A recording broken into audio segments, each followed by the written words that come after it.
Hey mommy friends, welcome to my channel, Danielle's Perfect Home. Welcome if you are new. On this channel, I discuss everything homeschool, homemaking. If that is any interest to you, then please subscribe to my channel. I would love to have you here.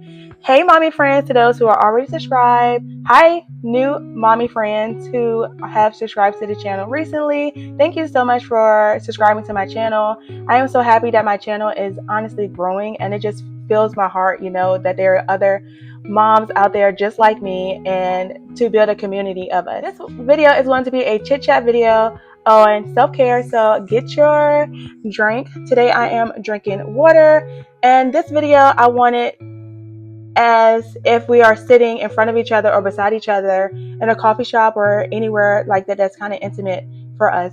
So I am really thrilled and excited for this video, and I hope you mommy friends are so too. We are in the month of February, which is the season of love and the season of all the things to spend with our children and our significant other. But I want us to also focus that attention and put that intention back on us as well. If you're anything like me, then I know that you have been thriving at homeschooling, homemaking, and I personally am lacking in the self-care department for myself. I am going to share that with you mommy friends along this video.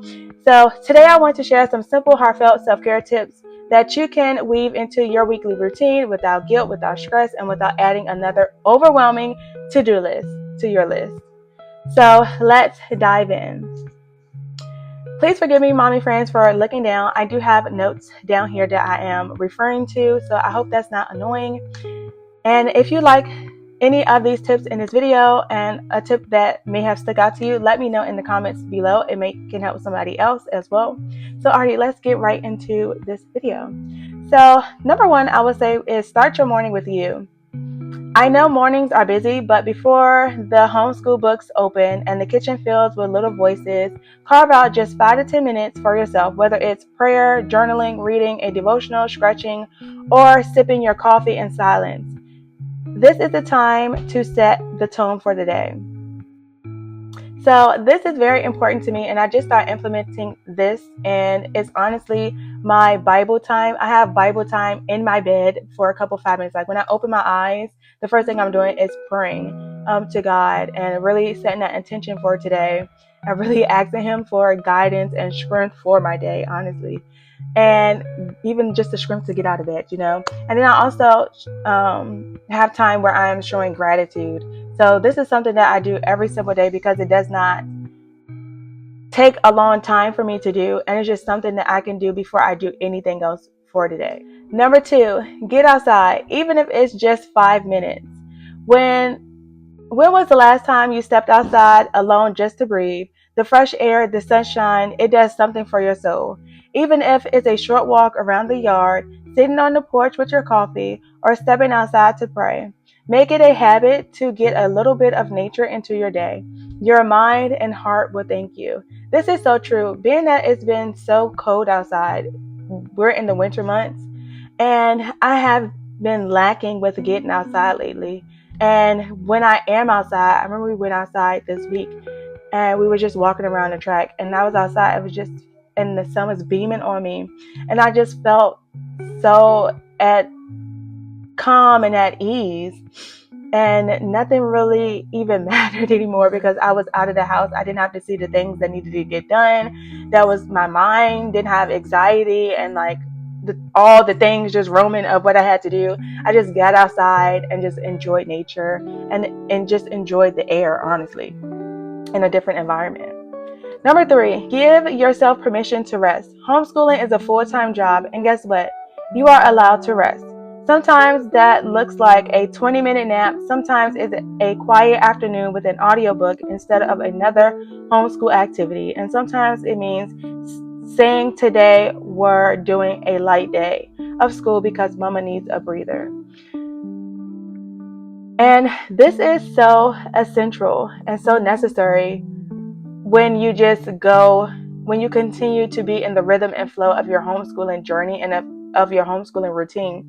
You learn that like the bus keep going, and then you haven't looked at the scenery, taken a breath, or come back down to earth. And that's kind of been me. I've been so busy and so consumed with the curriculum that the children have been doing that I haven't even like noticed myself. Like notice how much time and effort I've been putting into that, and how much time and effort I've been taking out of myself. So I would like stick out something through, like reading with my daughters. That is something that requires a lot of time. And this week, I literally had to tell them that I didn't tell them. I just set aside a longer time. Typically, I would start with reading, and then I would go right into the next one. But I just needed like a little 5 minute break in between doing reading with both of them. And it's nothing. It's not their fault. It's just my fault mentally. Like I was just not there. I'm starting to realize that I go with the emotions and not with how I'm feeling. If that makes any sense, let me know in the comments if you can relate to that. Number 4, have something just for you. As moms, we pour so much into everyone else that we forget our own passions. What's something that makes you feel alive? Oh my goodness. When is the last time you have been alive in something? Is it when you were reading a book that has nothing to do with homeschooling, baking just for the joy of it, writing in a journal, gardening, crafting, or even a hobby you haven't touched in years?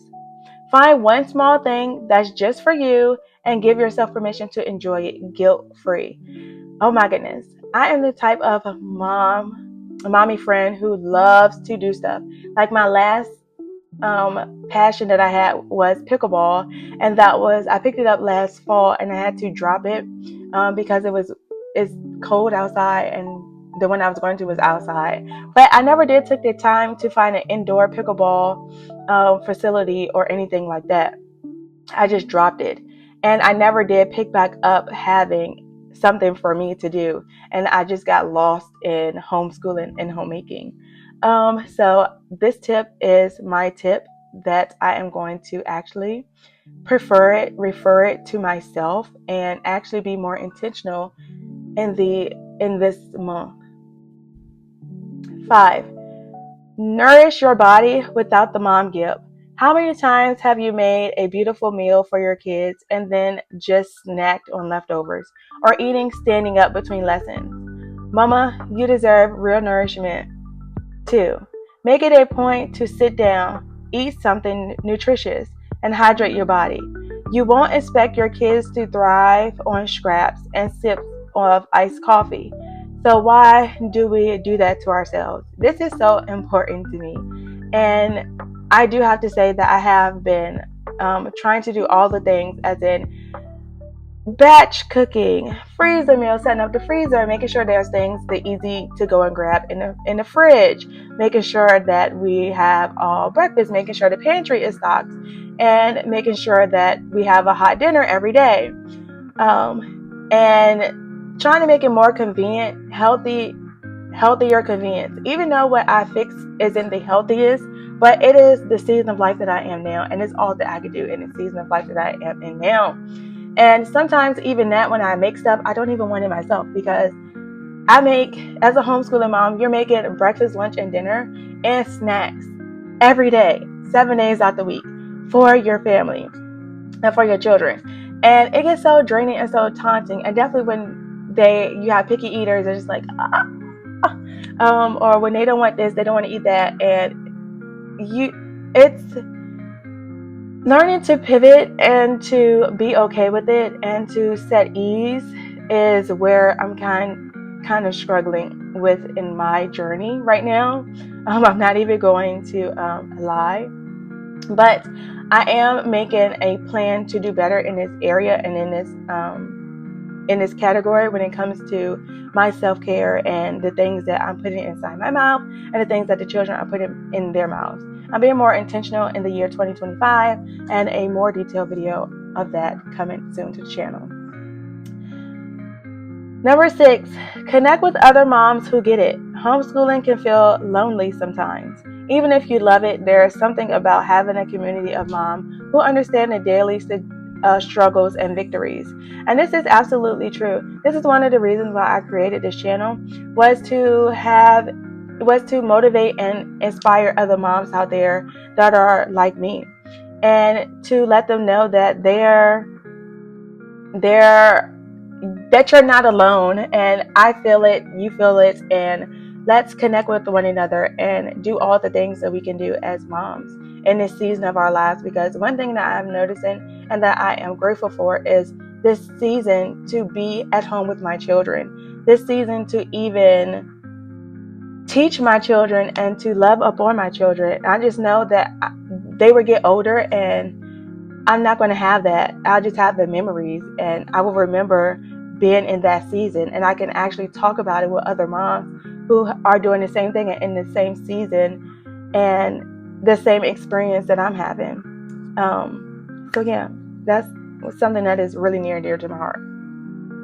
So whether it's joining a local homeschool co-op or texting a mom friend or finding an online community, don't do this alone. We were made for connection. And I can say we haven't joined a co-op yet.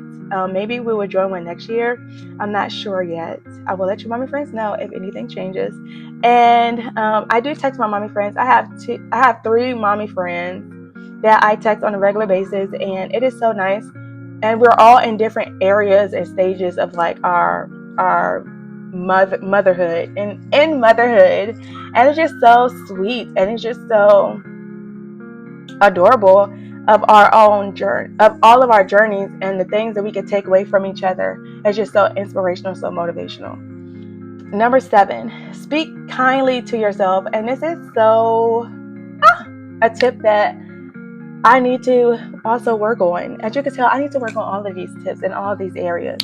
So speak kindly to yourself. Let's be real. Some days we are so hard on ourselves. The house is messy. The lessons didn't go as planned. The kids had meltdowns, and we feel like we are failing. And I feel this way constantly, okay? It's not a day of the week that I do not feel this way. Whether like my house is so messy, like one room is tidy and the next room is like messy, or the lesson plan didn't go exactly, math didn't go the way I wanted, or reading didn't go the way I wanted, or we're still on this, or my child hasn't grasped that topic yet and we're still on this topic. It could be so annoying and like so frustrating. But hear me when I say this. You are doing a great job. I am doing a great job. You're doing a great job. We are doing a great job. Let yourself know that you're doing a great job. Nobody else needs to tell you that. Or if you haven't heard it yet, you are doing a great job. Your children don't need the perfect mom. They need you present, loving, and doing your best. Start replacing the negative self-talk with words of grace. I have 3 examples, like I am enough. I am creating a loving and learning home for my children. I am doing the best I can, and that is more than enough. Yes, yes, yes, and yes. Number 8, end the day with gratitude. Before you close your eyes at night, take a moment to reflect. What went right today? Maybe it's a sweet conversation with your child, a small moment of peace, or a simple joy like the way the house smells after baking cookies. Enjoying the day with gratitude shifts your heart away from stress and reminds you of the beauty in these fleeting, precious homeschooling years. One of my ways I end my day is I like to light candles, incense, and I like to actually shut the blinds and just switch over. I call it I'm switching over to evening. And I just switch over my day. I like to put my lights on in my bedroom. I like to put scents in our humidifier. But we have scents going and the air just circulating and whatnot. And I just make it a calm environment in the evening.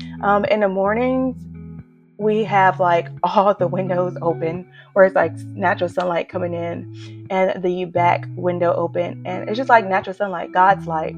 And then in the evening when God's light come down, then that's when I would turn on like soft lights, and then I would put on all the smells and all the things that would just wind us down. And end that our day with gratitude definitely is what I do. When I'm in the bed again and before I close my eyes and before I go to sleep, I just thank God for all the gratitude and all the things that we have and that we're blessed for. So that is some tips on self-care that I want to share with you, mommy friends. Thank you so much, mommy friends, for watching this video. If you like this video, please give it a thumbs up. Let me know in the comments some of the things that you do for self-care so we can share with one another and we can implement those. we don't know until like we ask or until we open our mouths and discuss it. So, alrighty, mommy friends, you got this, and I shall see you in next month's chit chat video. Alrighty, bye.